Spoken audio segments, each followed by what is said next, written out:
time has arrived. We are broadcasting Raw live from my ass. Boom, boom! I'd rather watch two old women slap my ass. Woo! That's as tough as a chunk of my ass. Here comes the biggest ass. The big man is back. Tim Ross, 350 pounds. Say hello to my ass. Ladies and gentlemen, welcome to the greatest spectacle on earth, my ass. 30 men will enter my ass. You know what I mean. The most important thing to a tag team is my ass. I totally agree with you, JR. Here you go, King. Kiss my ass. I wish you would jump on top of me, JR. It disgusts me to see my ass. My daughter's nursery rhymes are more aggressive than this. I can't help but look at my butt, JR. What? Hey everybody, welcome to Players Go Talks Wrestling. We're back. I hope you enjoyed the theme song. I know I did. My ass. We're coming live to you from JR's ass tonight. It's myself, Caleb, and my always wonderful host, Miguel Bravo. Players Code! He's been waiting a long time to do that. So we're back. We're talking about wrestling. We're here in the studio. Apartment.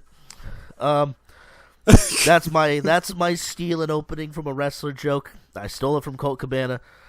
If you don't know who he is, hath you no shame? The fuck is wrong with you people? I have no shame. I have literally zero shame. It's a trait that I've inherited.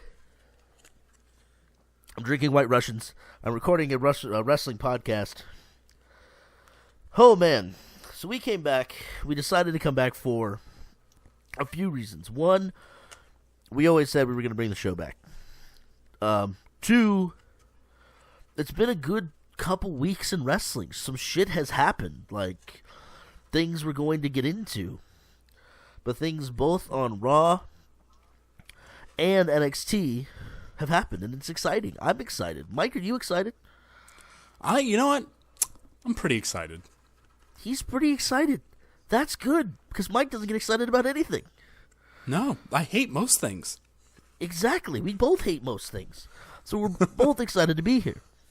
So we're going to kick it off, start it off right. Just, how we normally do. We're going to start with Raw. Mike, did you even watch NXT this week, or are we just going to fly in by the seat of our pants?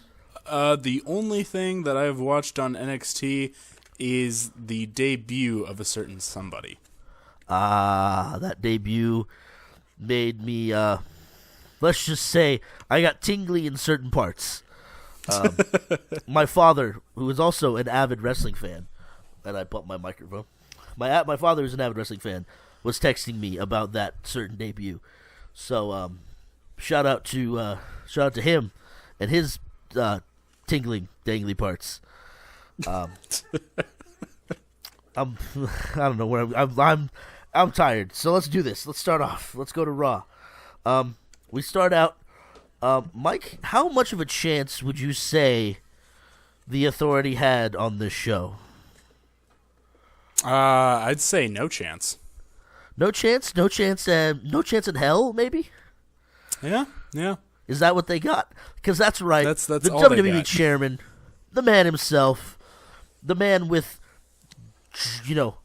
lots of intestinal fortitude, the genetic jackhammer, Vince McMahon, back on television.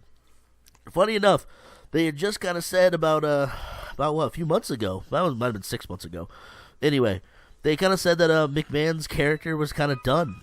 He wasn't going to be on TV anymore. He was just he was being done with the show, being done on live TV.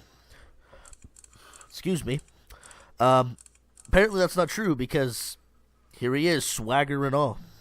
He's actually looking pretty good for, God, what does he got to be, like 60 now? Jesus Christ. He's getting there. He's not leathery. He saunters out to the... Jesus Christ. So he comes out to the ring. He talks about his battles with the government, about his battles with WCW, and of course we can't forget his battle with God, where God was too afraid to show up to battle Mr. McMahon. That's right. McMahon won, God nothing. He says Survivor Series needs to have raised stakes. basically he says we need a reason for people to fucking buy our network. He says that if Team Authority loses at the Survivor Series pay-per-view, they will no longer be in power. Holy balls! Like that's some big announcements there. Because does Vince ever really lose? I mean, I feel like this is Vince challenging them and being like, so you're gonna lose, right? Because I always win. Well, that's the thing. A lot of people say this could build to an angle where, basically, they teased Rock and Triple H a couple of weeks ago. That was funny. On Raw when Rock came back. Yeah, and basically a lot of people are saying this could be an angle where they want to basically have The Rock play McMahon's voice, basically, and have The Rock and the Authority feud. So basically you have McMahon feuding with the Authority through The Rock, which I think is exciting. There's a lot of rumors swirling for WrestleMania 31, so we won't really touch on that too much till maybe the end of the show. But what I know is that this gives meaning to Survivor Series, meaning that I actually care about a pay-per-view. Like, I've cared about matches. I guess this is just one match, but I actually want to watch Survivor Series now, and I don't care that it's Team Cena versus Team Authority. I want to watch this match regardless. It definitely sounds like it's going to be worth the watch. My curiosity is, considering the Authority is indeed fighting dirty with this whole battle, will they continue fighting dirty now that Vince has thrown down the gauntlet? Oh, I think so. I mean, aside from Ric Flair, woo, there is no dirtier player in the game than Vince McMahon. I mean, yeah. Throughout the years, Vince has shown that he will go to great lengths to secure, what he believes is what he, to get what he wants. I mean, he's Vince fucking McMahon. He's the devil himself. He is Satan. The man who tore down WCW.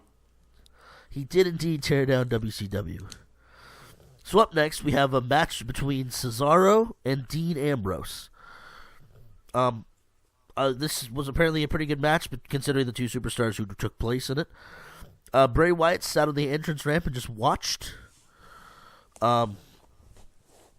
Ambrose was able to hit Dirty Deeds, which, interestingly enough, Ambrose got the okay from the hardcore legend himself, Mick Foley, to start using the double arm DDT as his finisher, and now he calls that Dirty Deeds. I wonder why they switched that. But he hits Dirty Deeds on Cesaro and wins. Apparently, nothing happens between him and Bray. So I don't know if they're slow burning this feud, but nothing has really happened. Did you see the Mind Games played on Christian's show? No, I did not. Yeah, there was a little segment. What does Christian call his show? The Peep Show or something like that? Yes, yeah, the Peep Show. That's right. Yep. Well, he was talking to Ambrose, and of course, Bray came out and sat up at the top and talked about how Dean had security. He had safety with the Shield, and that's gone now. And how his dad is in prison. And he asked Dean if his dad still sends him postcards. And that got Dean fueling, so he started running after Bray. Bray did his typical Wyatt blackout. Next thing you know, he's behind Ambrose, and he tells Dean to run, and then Bray disappears. Interesting. So it seems like they're It was good. I liked it. I like it. It's definitely nice to see that they're taking Bray's character in that direction of kind of the Undertaker, where Taker would fuck with you. Taker was one of the best people known for playing mind games throughout his stint in every iteration of the Undertaker. He was always playing mind games with the opponent. He never just kind of, talked and then didn't do anything. He was always fucking with his opponent. So I kind of like that they're going back to that mysticism and that that almost supernatural Bray Wyatt character because it's worked in the past. And I think with Taker gone, that is what got the Wyatt family onto the main show, right? It's true, yeah. And with Taker gone, I think people are kind of. I think that is a gap that could be filled by Bray Wyatt. So, yeah, but I'm slow burns are slow burns. I'm not the biggest fan of them, but at the same time, I can understand why they kind of want to build this up to probably could possibly culminate at WrestleMania. Unless, of course, Ambrose goes back into a feud with Rollins before then. I can see the Ambrose and Wyatt thing lasting a couple pay-per-views, but I do think the end will have to be Rollins and Ambrose. Although I am curious to see if they're holding this off just long. I'm curious to see if they're holding Ambrose and Rollins off just long enough for Rollins to do something with that briefcase. That briefcase is fucking just like I don't know what we're gonna do with that briefcase because he may carry it with him all the way through to the end of WrestleMania. That's true, but I mean he does have a whole year. Really shitty to have all this build up, have Roman Reigns beat Brock Lesnar at WrestleMania, and then just have Rollins turn. I guess it would be like nuclear heat because like that's like almost like the one rule of WrestleMania is. You always send the fans home happy. There have been a few exceptions, but that's the general rule: is you always want to send the fans home happy and with a moment to remember. I'd say the biggest moment to remember would be Rollins cashing in on a victorious. I was going to say it would be a moment to remember. That's for damn sure. So up next, as we wait and see on that, we've got The Miz versus Jimmy Uso. Apparently the fans were chanting, "We want Sandow." So that's something. There's talk of putting the tag belts possibly on Miz and Sandow. Of course, on the outside of the ring, Sandow was doing his mimicking the actions, which when we watched Hell in a Cell was the best part of that match. I was watching him more than I was watching the match. Yeah, it was fucking funny. It was great. The Usos winning with the twin switch, which is traditionally a heel move, and these guys are still pretty babyface tag team. So, I saw that as well. That was interesting. There's there's traditionalists like JR and Stone Cold, my ass. There's the guys who. I had to slip it in there. Who say there should be a fine line. There should be heels and baby faces. And I think a lot of modern wrestling people say it's like, well, why don't we let the fans decide who they want to cheer for? But I don't know. I mean, wrestling's been this way for God, how many years, Mike? Lots of years. Many years. Many years. And the business has evolved, but there's always been good guys and bad guys. So you have your set guidelines to follow. Yeah. So I don't know. That was kind of a weird tangent to go on in the middle of a match. Anyway, Sandow was the best part. Sorry, Mizdow was the best part. Continues to be the best part of that whole thing. And I want to see more. I want to see more of Damien Mizdow. I enjoyed Damien Sandow, the character, but did you enjoy Damien Sandow, the character, or Damien, who the fuck is he this week? Oh, no, both. I enjoyed the savior of the unwashed masses just as much as I enjoyed Damian Crockett or LeBron Sandow or whoever else he played through that whole stint. Up next, we've got Sheamus versus Tyson Kidd. We will come back to Sheamus. Do not worry. Tyson Kidd made it to the main show? What? Tyson Kidd made it back to the main show? He's actually kind of catching fire as a heel. Well, he is really good at making himself hateable. I'll give him that. Exactly. He just has that hateable face. And he's talented. I mean, you cannot deny the guy is talented wrestling-wise.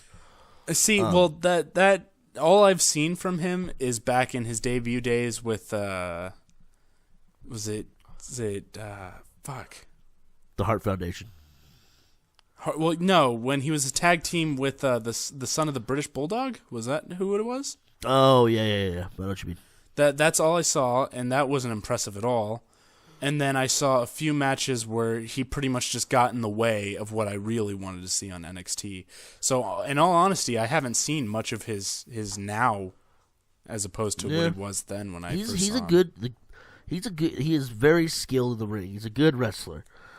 He's the last graduate of the Hart Dungeon, which they remind you many times on NXT. But he is. He was the very last student of Stu Hart. I know. I'm talking to the audience, dumbass. Anyway, Sheamus kicks. You already mentioned it. You don't have to fucking remind the audience after mentioning it. I was repeating it for emphasis. Emphasis. Oh, my bad. Jesus fucking Christ. I had to fucking go drinking Josh in your ass. God damn, man. We take a couple weeks off. You just lose all fucking podcasts. So, fucking Tyson Kidd, hateable face, great heel. Yeah, that's what I thought. So basically, Sheamus beats him up early. Kidd actually gets in some offense, which is good. Of course, Sheamus being lol, Sheamus wins. Actually, sorry, 1 point before that. Kidd pulled Natalya in front of him as Sheamus went to attack. Oh, God. So, of course, chicken shit heel. And Sheamus hits the Brogue. Actually, sorry. I read that wrong. Tyson Kidd ran into the ring. Sheamus got counted out. So Kidd actually won this match via countout, but Sheamus cracked him with a Brogue kick afterwards. So, crowd was so I got a question for you. Go for it. Which type of heel do you prefer? Chicken shit heel or like just pure evil heel? Oh man, that's a tough question. I think every heel has to have chicken shit moments, but there are definitely heels who are more chicken shit than others. I honestly, I think I enjoy just kind of the straight up evil guys. Oh yeah, pure evil is definitely always the way to go. Yeah, the heels that know they're gonna kick your ass. They don't have to. They'll still cheat to win, but they're not gonna run from you. Right. I think I prefer that kind of heel because at least you get a good match out of it. Which is, what makes a good match when you've got a good chicken shit heel versus the babyface. Why do I say babyface like that? Like I'm fucking from Texas. Yeah, there's a difference between a good wrestling match and a match that tells a good story. And a good evil heel can do that, and a good chicken shit heel can do that. But I think I prefer the evil heels, to be honest. Yeah. So apparently the crowd wasn't really into this match. WWE then announced at the end of this match that Rusev would get a title shot against Sheamus immediately following Raw on the WWE Network. Obviously, this was done to drive subscriptions to the network, which, by the way, $9.99 a month, no commitment, and is free for the month of November. There's a free one for you, WWE. So yeah, that happened. We'll get to that at the end of the show. Up next, you got The Authority coming to Dolph Ziggler. Stephanie McMahon announces that Kane, Seth Rollins, and Randy Orton will be on Team Authority at Survivor Series, and Triple H tries to convince the Intercontinental Champion, who's on a roll, by the way, Dolph Ziggler, to not join Team Cena. Basically, you can have anything you wanted if you don't join Cena. Finally hold on to your title. Ziggler then tells him to go fuck himself in, PG-13 words. And then Triple H demands that he has to defend his Intercontinental title against Seth Rollins immediately. This is awesome. I know you're not the biggest Ziggler fan, I am a huge Rollins fan, though. You are a huge Rollins fan. I'm talking about how they're making Ziggler seem important. Like, if Cena gets Ziggler, important. we could be in trouble. Have you not seen what they've been doing with him? They finally are kind of giving him that slight push. I mean, he's definitely never going to be the main title guy, but he will be a good, solid Intercontinental Champion for at least until Wade Barrett comes back. Yeah, no, totally. I'm really happy with what they're doing with him. It's just nice to see it actually happening on TV and to see it be Ziggler. Not, Ziggler drops the belt to The Miz, and now we should get The Miz on Team Authority. I know. So, no, I'm very happy with what they're doing with Ziggler. I love that he's getting a push. He's having a nice reign as the Intercontinental Champion, actually making that belt fucking relevant again, which hasn't happened since Barrett had it, and Barrett only had it for like a week. So, of course, so you get Rollins and Ziggler in a match together, and of course they're going to tear the fucking house down. So, that's what it basically happens. The Cruiserweight division comes out and basically causes a DQ, so Ziggler ends up losing. They come out to fuck with Ziggler. Orton runs in the ring and RKOs everybody, apparently. Were they all out of nowhere? Yeah, they were completely out of nowhere. No one saw them coming. So Ziggler lost via disqualification. So they're kind of they're turning Orton babyface, obviously. It's a slow burn though. It's not immediate.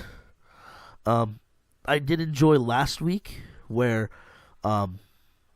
the Authority's in the ring and Orton and Rollins are there. They're trying to patch it all up.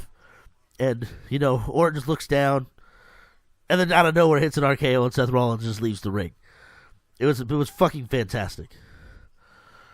But so Orton will not be on Team Authority for Survivor Series. Ziggler will most likely be on Team Cena. Mike, do you think if Orton's back by Survivor Series from filming his movie, he'll be on Team Cena? I think that I don't like babyface Orton, but I also don't like heel Orton that they have no idea what to do with. So I'm neutral in this. That's a good point. I think babyface Orton with a purpose is much better than, well, here's evil Orton. So, I hear voices in my head. Luckily, he's going to get a heel, and he's going to go see a doctor for that. So, he's going to be babyface and see a doctor for that.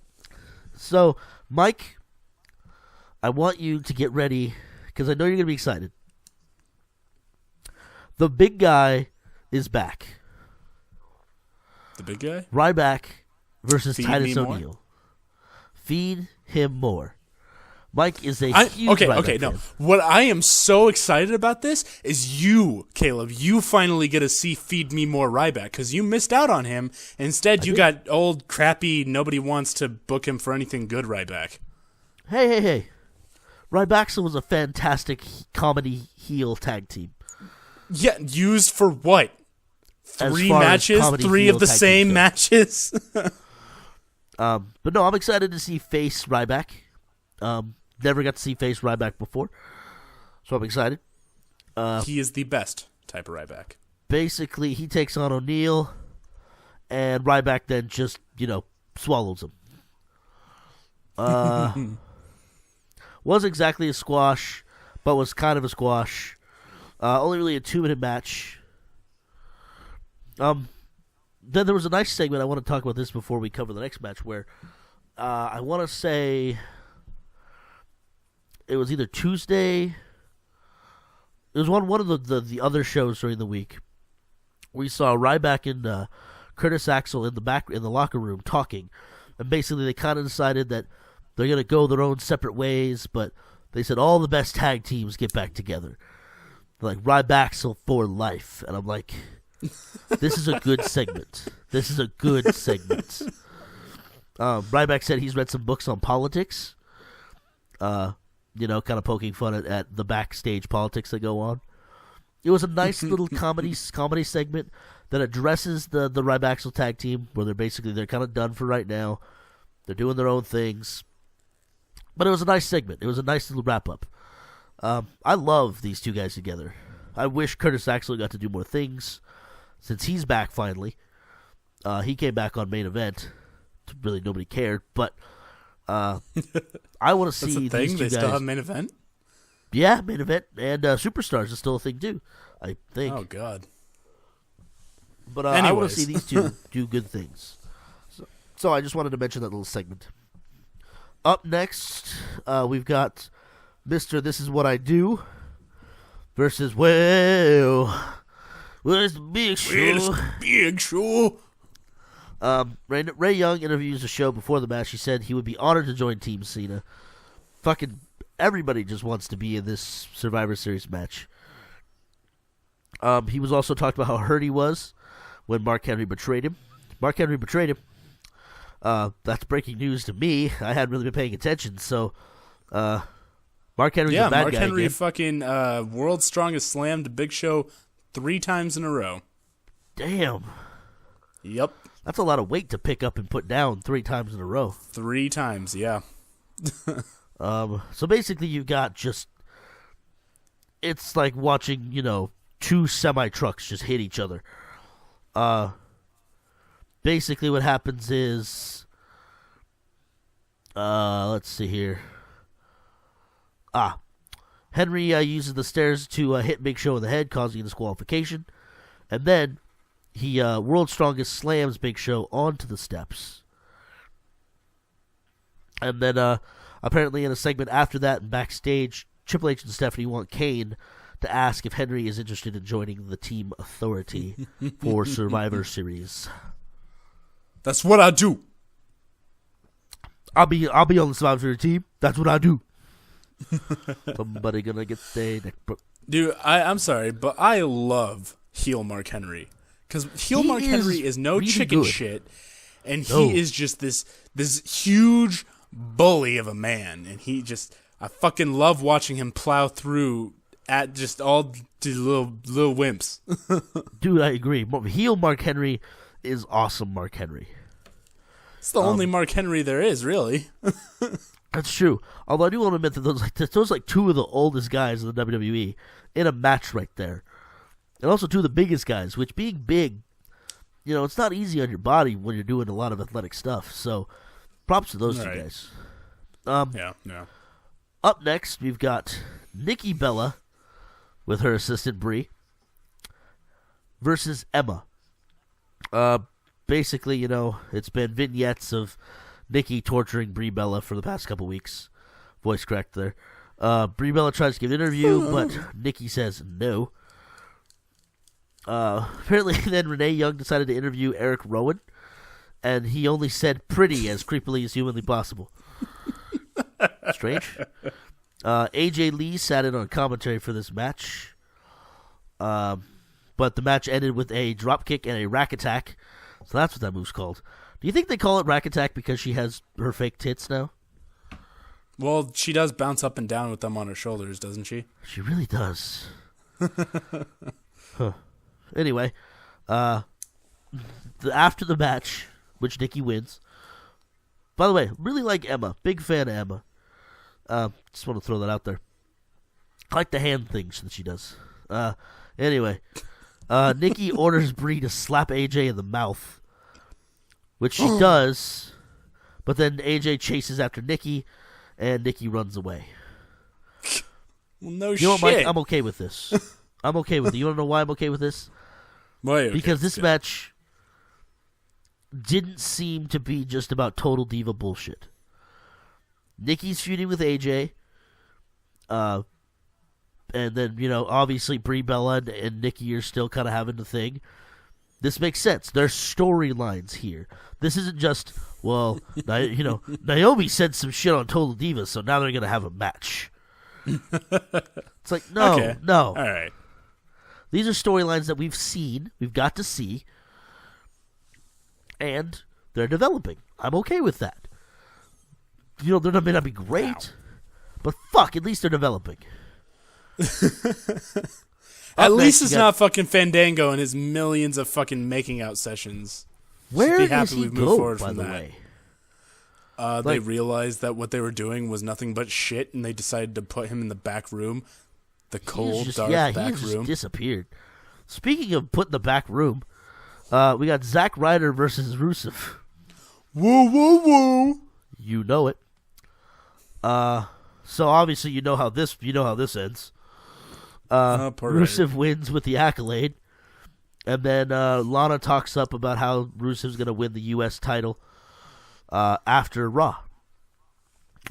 Like I said, we'll talk about that at the end of the show. Up next, end of the show, by the way, got some great stuff coming up there. I know. I'm excited. I'm excited for the end of the show.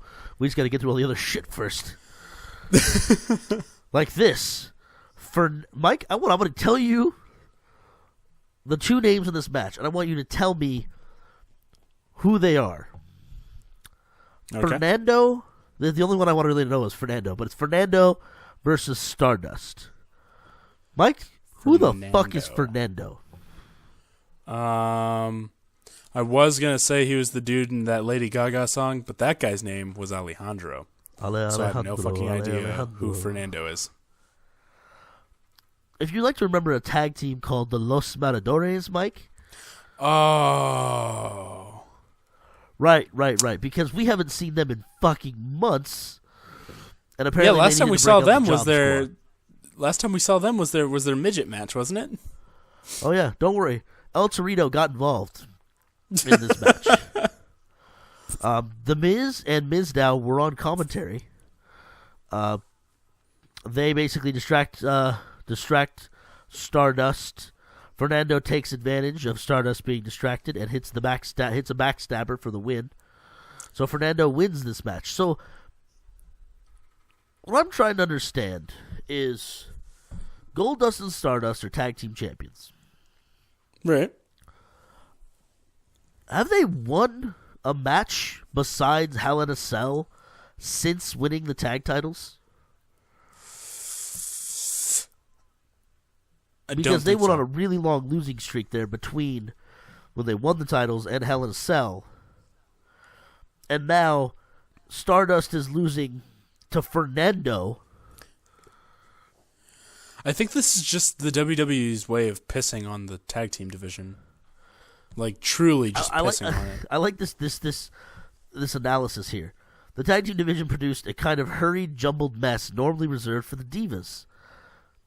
That sums it up fucking perfectly. It's like they decided, we're going to let the women wrestle now, and we're going to make the tag team guys look like fucking idiots. Yeah. Tag team division is just pretty much being pissed on at this point. Damn it. The Ascension needs to Which is honestly, actually, no, keep them on NXT. We don't need them on fucking the main show where they're getting pissed on. Yeah, good point. Sorry, I don't know what I'm thinking.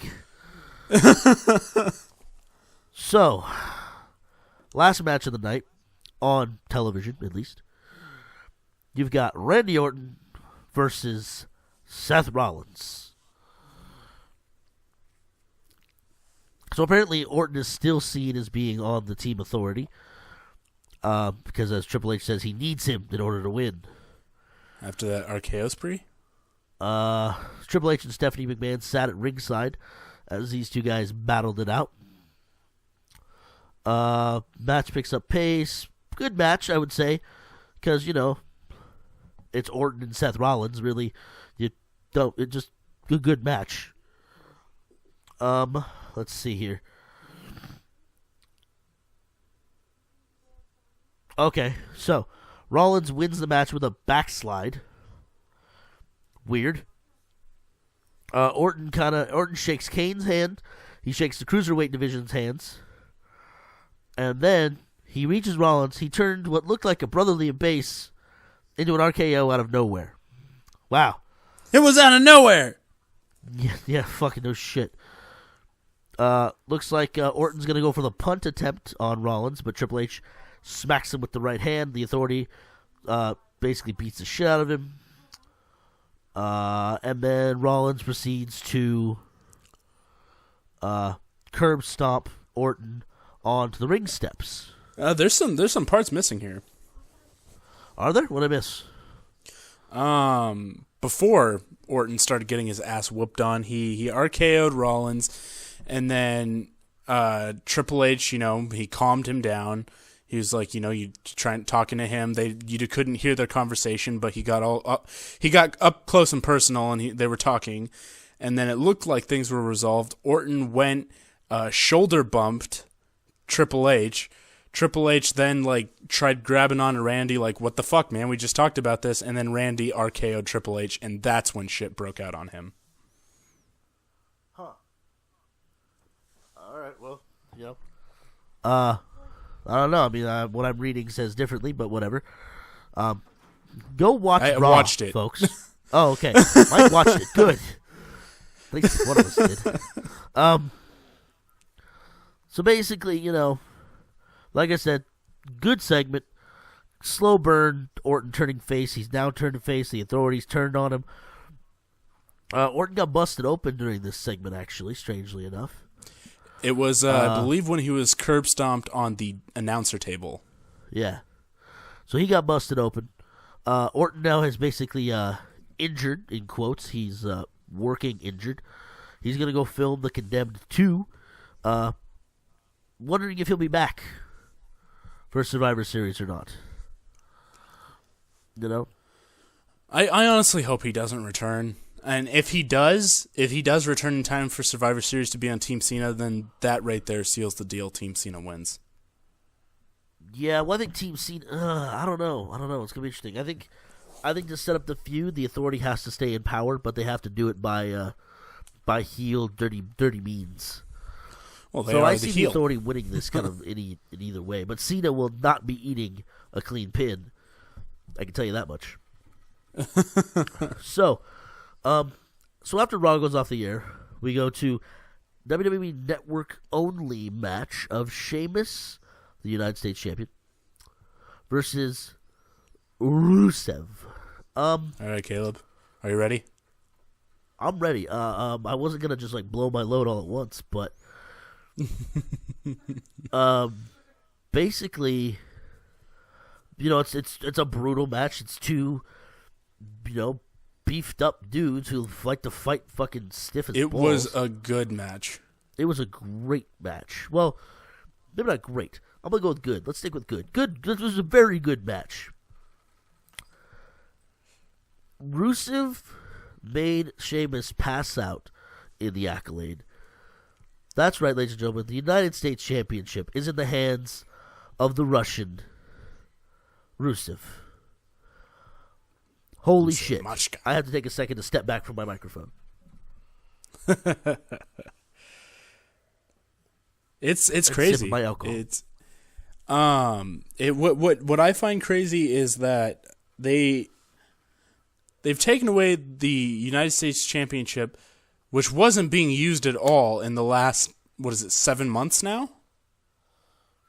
Yeah, I mean, since the whatever that Battle Royal was. I think they said it was May. It's kind of just been like a filler No, it was title. March, April. Yeah, it was May. May was when he won. May was when that Battle Royal took place? Yes. So about 7 months. Now, I've learned that the United States Championship belt has a pattern. It goes half a year, it's defended, goes another half of a year, and then is defended again. This belt is probably in action the least. Well, that's not true. Sheamus, he's defended the title at the pay-per-views a couple times. Or you mean defended, or do you mean lost, or changes hands? It changes hands and is really, really defended. Because those matches that Sheamus had, did anybody really care about them? Well, no. No. But I mean, the belt was still not defended. I mean, it's not like he just. I'm Ambrose, where he what just I'm, had what the I'm trying to belt, get but at wasn't having here. matches for it. What I'm trying to get at here is that I'm hoping now with it in the hands of Rusev, who has been getting a lot of good pay-per-views. I mean, he's going up against a lot of big guys because big guys is what that character needs to face. I'm hoping I think that you this said it means best, Mike, when you texted me tonight and said, "Is Rusev this generation's Umaga?" yes, And I'd agree with you. I think he's being built and protected as this just super monster, and with a with much better manager than that Estrada dude. well, Mike, blonde and boobs is gonna do better than a cigar and a fucking Cuban hat any day. Armando Estrada. But yeah, no, Rusev, I'm happy with his character. I'm happy with the pay-per-view matches he's been getting, and I'm happy that the United States Championship is in his hands. Agreed. I think they need to come out on Raw and have the belt changed. He needs to have his own Russian title. I think, that I think that's the next step. That But the problem is, Mike, and we talked about this through text message as well, is Rusev's supposed to be a heel, correct? See. But why would I hate him? Like, why am I supposed to hate him? He's good. There honestly is no reason to hate him. Yeah, he's good in the ring. He hasn't lost. He doesn't cheat to win. He loves his country. Just because his views are different, we hate him. Honestly, the only reason to hate this guy is out of sheer racism. Yeah, out of sheer racism, or what some people I think would call patriotism. But we're not gonna go any deeper than that. This is fucking pro wrestling, folks. But yeah, it's like I don't hate the heel. I like the heel. I like what he does. I enjoy his character. I enjoy his manager. I enjoy his moves in the ring. I love it. It's great. That super kick that he does is awesome. Oh, that super kick. You want to talk about super kicks? Well, when we get to our random news and bullshit segment, we'll talk about some super kicks. Because that's usually where I talk about my indie wrestling, where I'm still desperately trying to convert Mike to start watching indie wrestling with me. But maybe there's someday, news Caleb. In the indie segment. You're gonna start. It's gonna become like a segment of the show. Before we move into your indie segment, we're still on Rusev. Don't here. worry. But yeah, as far as Rusev goes, he's a great character. No reason to hate him yet. I mean, I really hope they move away from this whole patriotism thing, because it's really, I feel like they've milked it dry at this point. And if he does go into a match with Ryback at some point in the future, because Ryback they've made now the face, I imagine the reason they did this was because they need another face to face their heel, Rusev. So true. I think it's going to be a few weeks. I think it'll be after Survivor Series before we start to see a build for any Rusev Ryback match. Yeah, and I'm hoping by the time they start building for that, they've moved away from the whole patriotism act. Problem is, though, they're still pushing him as a heel, and that's the only way he's getting any heat, is through insulting the U.S. So I don't think unless they drop him as a heel, they're going to drop that gimmick. So they're just going to keep it up. They're going to continue it, because it's the only way he gets any boos. Right. Although he did super kick a guy dressed as a Marine. But there's that. So, anyway, moving on to NXT. I actually watched NXT this week because I was so excited. What the fuck is happening here, Caleb? Mike, the future is now. You don't even know how excited I am. I was excited for Kenta / Hideo Itami to debut. And it was amazing, and he's amazing. And his style is kick, and I love it. But we'll get to that, because it was at the end of the show, so I guess we'll get to it at the end of the show. I just have to remember all of the show because I didn't take notes and things. It's not. Happened. It was like what, four matches? Not really much. There's 4 to remember. matches. I think I remember them. So anyway, we open up with Prince Pretty himself coming down to the ring, as Mike likes to say, the pretty douche. Tyler Breeze comes to the ring, and he's having a match with that guy who does a lot of moves suspiciously like El Generico, Sami Zayn. Now, Sami Zayn is on a road to redemption. He is righting the wrongs and getting back his wins. He beat Titus O'Neil last week. He's now beaten Tyler Breeze, who he lost to Tyler Breeze to become number one contender for the NXT title. He beat Tyson Kidd the week before Titus O'Neil, I believe. I could be wrong. Fact check me. Get my information straight. I'm just going off of memory where I was like half paying attention to the show. Anyway, so Zayn is on the run to take on Adrian Neville for the NXT Championship at the next pay-per-view. Sami Zayn and Tyler Breeze put on another fantastic match. Like always, these two guys are Sami Zayn is just a fantastic fucking wrestler. Breeze is also very good. I still enjoy his gimmick because he's a hateable douchebag. Heels are hateable douchebags. I think it's a perfect gimmick, and he plays it he lives that gimmick, and it's fantastic.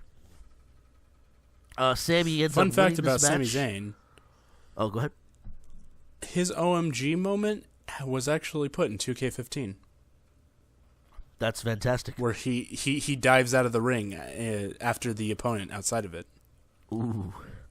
I was hoping his OMG moment would be that fucking exploder suplex into the goddamn turnbuckle. Holy shit.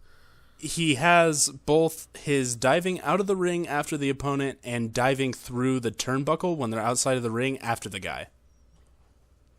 If you don't know what we're talking about, folks, we're talking about WWE 2K15 coming to current-gen consoles November 18th.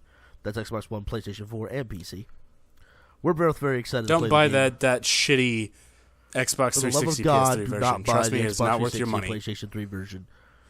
If you Waste want of it money. that bad, just fucking Redbox it for $2. Exactly. Then you're still not getting your money's worth. Anyway, Yeah. We're not going to get sponsored by Ukes anytime soon. But, so the match was fantastic. Sami wins. He hits that fucking amazing exploder into the turnbuckle. And then what used to be called the Yakuza kick. Mike, do you know what it's called now? The Akado kick or something like that? No. It used to be called the Yakuza kick, I believe. Basically, he runs from one turnbuckle to the other turnbuckle and puts his foot in your jaw. He gets really hyped up when he does it, too. I love that move, dude. I also love all the other moves he does, like the blue crush bomb or the orange crush bomb or whatever the fuck they call it. I'd have to say my all-time favorite is the fucking, like, that weird twisty one where, like, they end up in the air and somehow they end up, like, power bombed on the ground. I don't even know. If you guys can't tell, I'm a mark for Sami Zayn. A huge mark for Sami Zayn. So, Sami wins this match. He's good. He's good. He's very good.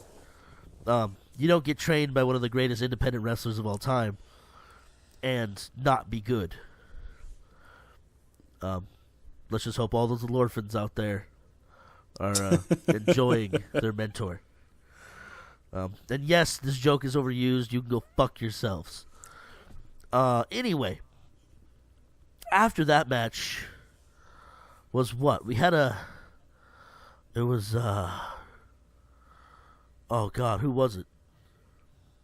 It was that guy, you know? It was somebody's debut, but I can't remember who he took on. That's the problem. Did he take on the hippie? The No, hippie no, usually is it good wasn't for the hippie. debuts. You mean CJ Parker? Yes, I remember his name. Hold on.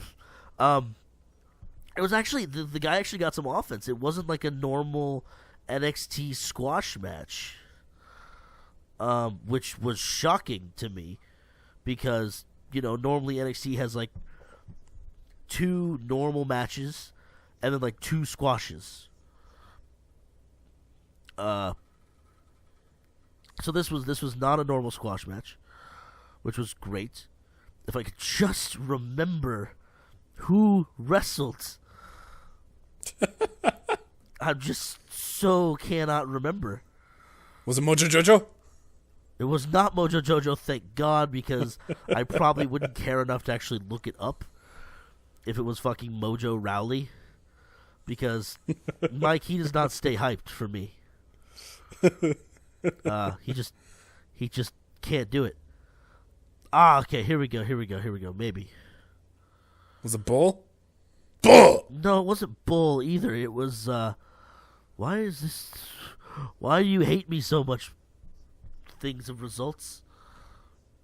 Oh god, this is 2010. Anyway, we'll talk about another match while we're talking about this one. We'll talk about the Divas match. We had a tag team match. Becky Lynch turned her back on Bayley. By the way, I want a Bayley's Gonna Hug You shirt, by the way. The crowd chants that, and I fucking love it every time. Anyway, so the NXT Women's Champion Charlotte has agreed to team with Bayley against Becky Lynch and the Boss, Sasha Banks. The because sassy bitch? Charlotte wants to basically beat the shit out of Sasha Banks. Sassy bitch.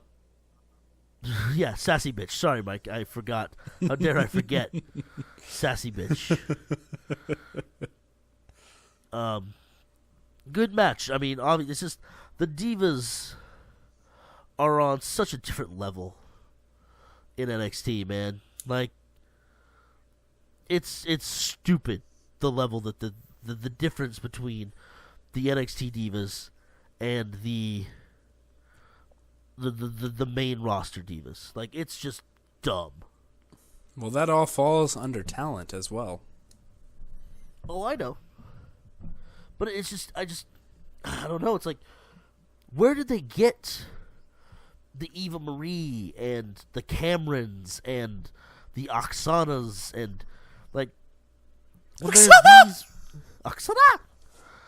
But it's like, you know, Becky Lynch, Charlotte, Sasha Banks, Bayley, Paige.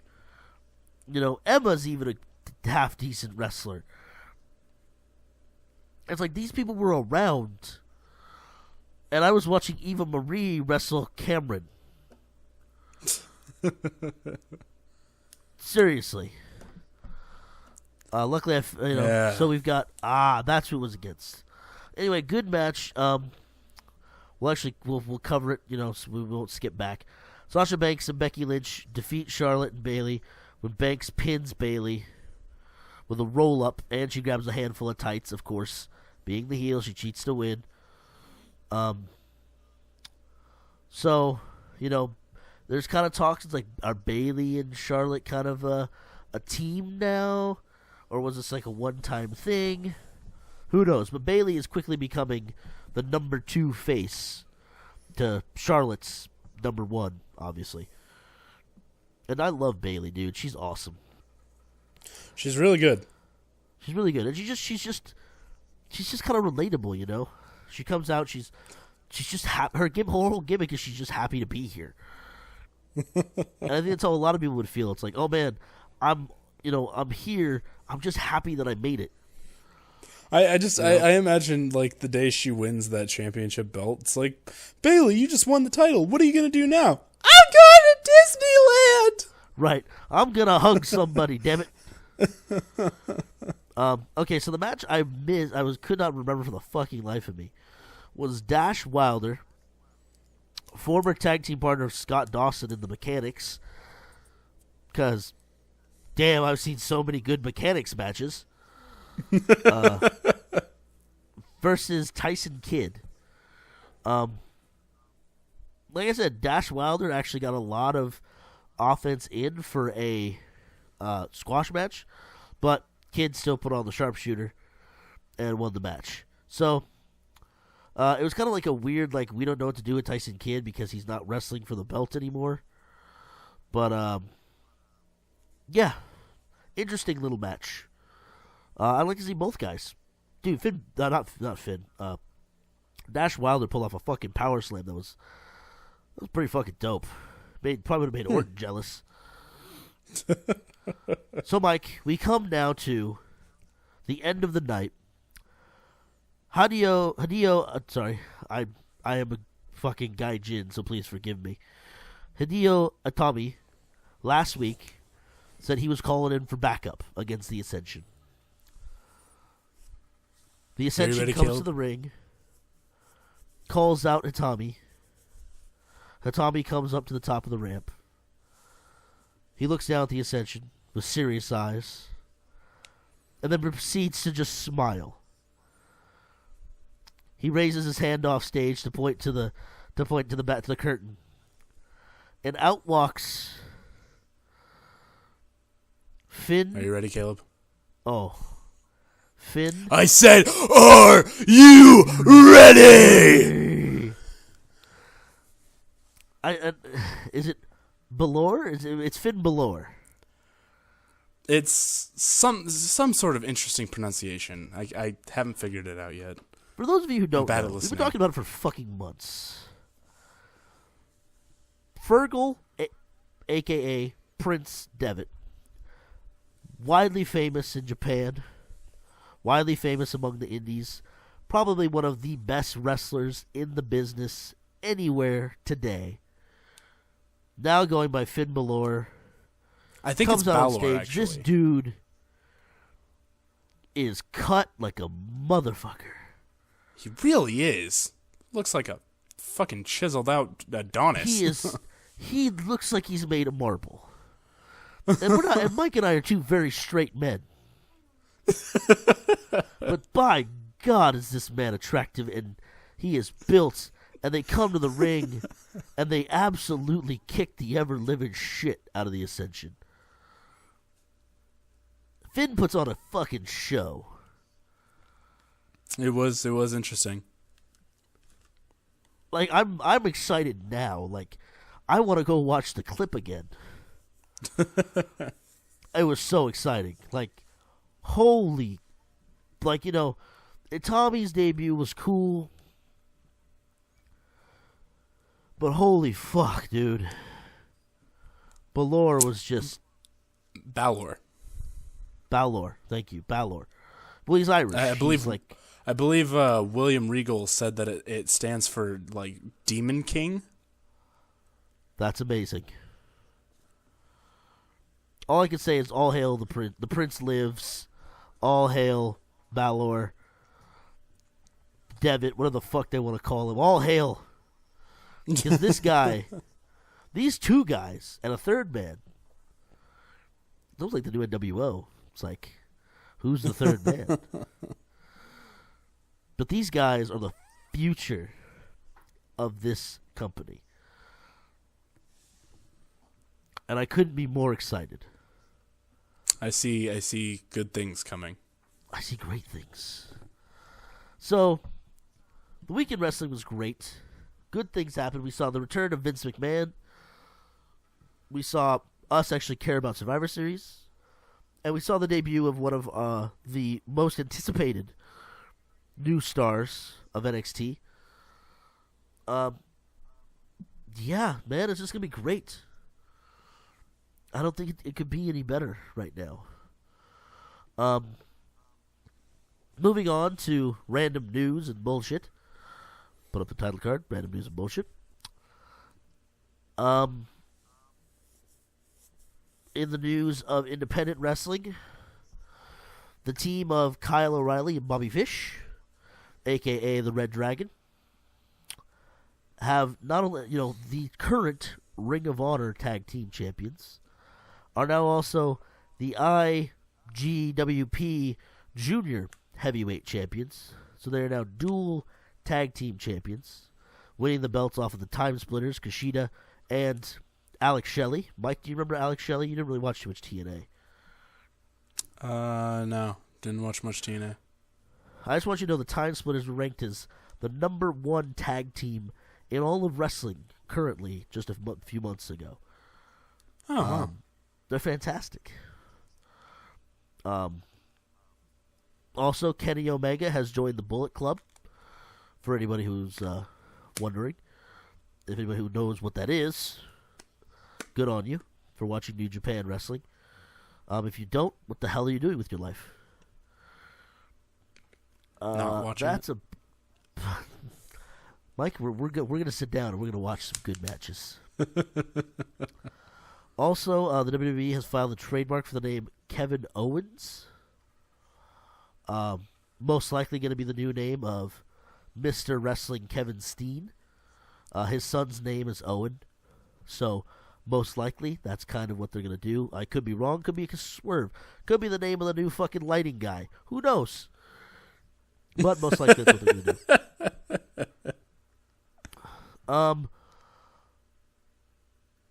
I don't know if I'm going to do match of the week.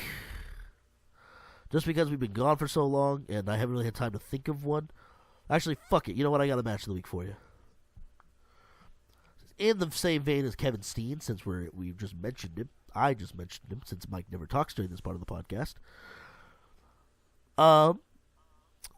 One of Steen's last shows, I believe it was Global War, I want to say. He is a big boy, isn't he? Kevin Steen, he's a big man. Jim Cornette actually told him to take time off of ROH to lose weight.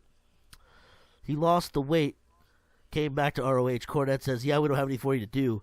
So then he got depressed and put the weight back on. Jim Cornette's a fucking asshole. This is not a Cornette this is not a Cornette friendly zone. We're Steen lovers here. Anyway. So, I want to say it was Global War. It was when New Japan and Ring of Honor were working together. It was earlier this year, in the famous Hammerstein Ballroom. Mike, you know that. You know about the Hammerstein Ballroom. Yeah, totally. ECW One Night Stand 2005 and 2006, buddy. Yes. Okay, yes. The Hammerstein Ballroom. Kevin Steen goes one-on-one with the IGWP Intercontinental Champion Shinsuke Nakamura, or as they like to call him, Swagsuke. This match is fucking fantastic. Kevin Steen being Kevin Steen, Nakamura having some of the most charisma I've ever seen a wrestler have. These guys just put together a fantastic fucking match. I would definitely go check it out. Also on that card was a triple threat for the IGWP. No, it wasn't for the IGWP Championship. It was for the Ring of Honor Championship, I believe. No, it was just a triple threat. Fuck, I'm confused as balls. Just go watch all of Global Wars. You had Jushin Thunder Liger, who is a legend in Japan and America, take on Adam Cole for the Ring of Honor Championship, I believe. And then a triple threat between Michael Elgin, AJ Styles, the Phenomenal One, and the Rainmaker himself, Okada. Like I said, if you're not watching New Japan and Ring of Honor, what the fuck is wrong with you? So that's about it for our show. Mike, you glad to be back? We'll see. We'll see. Yeah, I guess with everything wrestling, I guess we just have to wait and see. But right now, we're reinvigorated. We're loving life. We're back to podcasting. Any final closing words, Mike? Watch the Eddie Guerrero Kurt Angle WrestleMania match. Which WrestleMania? WrestleMania 20. Oh, WrestleMania 20. Kurt Angle. Actually, Eddie so Guerrero, Mike, I'm gonna match. Our final segment of the match, the final segment of the night. Great match. Definitely watch that match. I saw this on Reddit and I wanted to ask you: are there any matches, segments, anything in professional wrestling that has ever made you tear up?